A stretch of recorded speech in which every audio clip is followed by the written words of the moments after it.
Children helped their older sister to move a wheelbarrow carrying jerry cans after they collected clean water from a charity water pipe on November 18, 2017 in Sana'a, Yemen. Photo by Mohammed HamoudGetty Images. The greatest humanitarian disaster of our lifetime is unfolding in Yemen. The country has been brutalized by war since 2015, and is now suffering through a famine so bad it could kill 150,000 children over the next few months, according to the World Food Programme. The human brain is not wired to process a number like that. It is easier for us to empathize with the death of a single child we know than hundreds of thousands who merely exist as a statistic in a column. Let me help. Imagine every baby you have seen in the last 6 months. The ones on Facebook. The ones on the bus. The one crying 3 seats behind you on the airplane. Now kill them, and every other child in Canada who is under 6 months old. That is 150,000. That is just the next few months. Like much of the current chaos in the Middle East, this began with the Arab Spring. 6 years ago, protesters managed to force out Yemen's dictator, who was replaced by his deputy, Abed Rabbo Mansur Hadi. He inherited a country in disarray. The jobless rate was high, the economy was a mess, as was the government. Taking advantage of Hadi's troubles, a rebel group emerged from among the country's Shiite minority.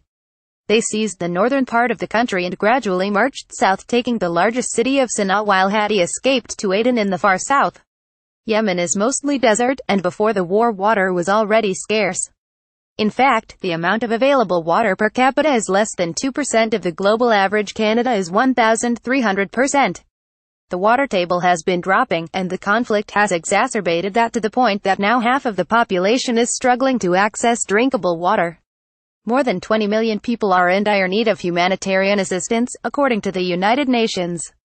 16 million lack food, 15 million have no access to any medical aid, and the fastest spreading cholera epidemic ever recorded has already hit more than 900,000 people.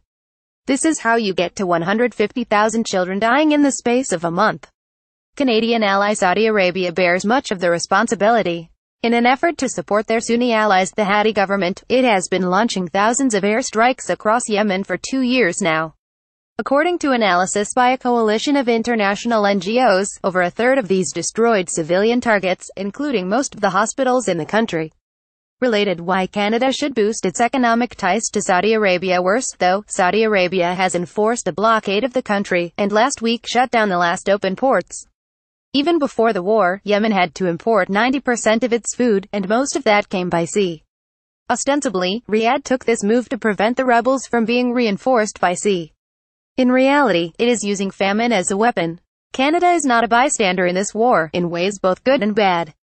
Earlier this year, the government designated refugee claims from Yemen for expedited processing, allowing us to take in more people, faster.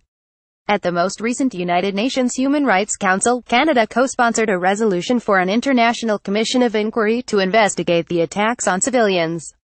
And Global Affairs Canada has announced $42 million in aid this year.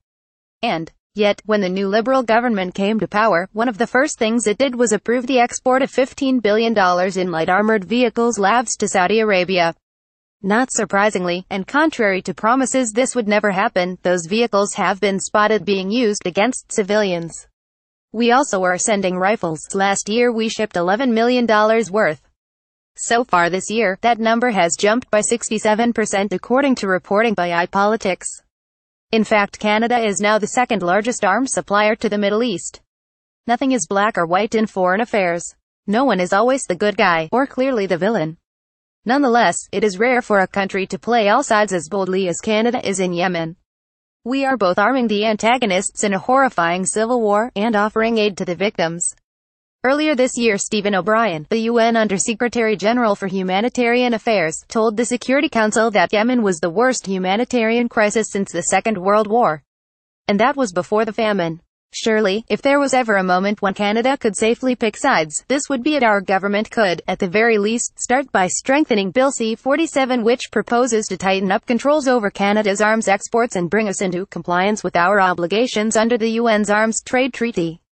As many observers have noted, the changes are mostly cosmetic and contain loopholes large enough to drive a lav through. In fact, it would not have prevented the infamous sale of armored vehicles to Saudi Arabia in 2015. And faced with a famine that UN staff are describing as biblical, we can surely find more than 0.8% of our annual aid budget to help. This government loves to claim Canada is back. If you want to say that and mean it, you have to pay the price. And Yemen is a good place to start. Scott Gilmore is a member of the Conservative Party, and married to a Liberal cabinet member.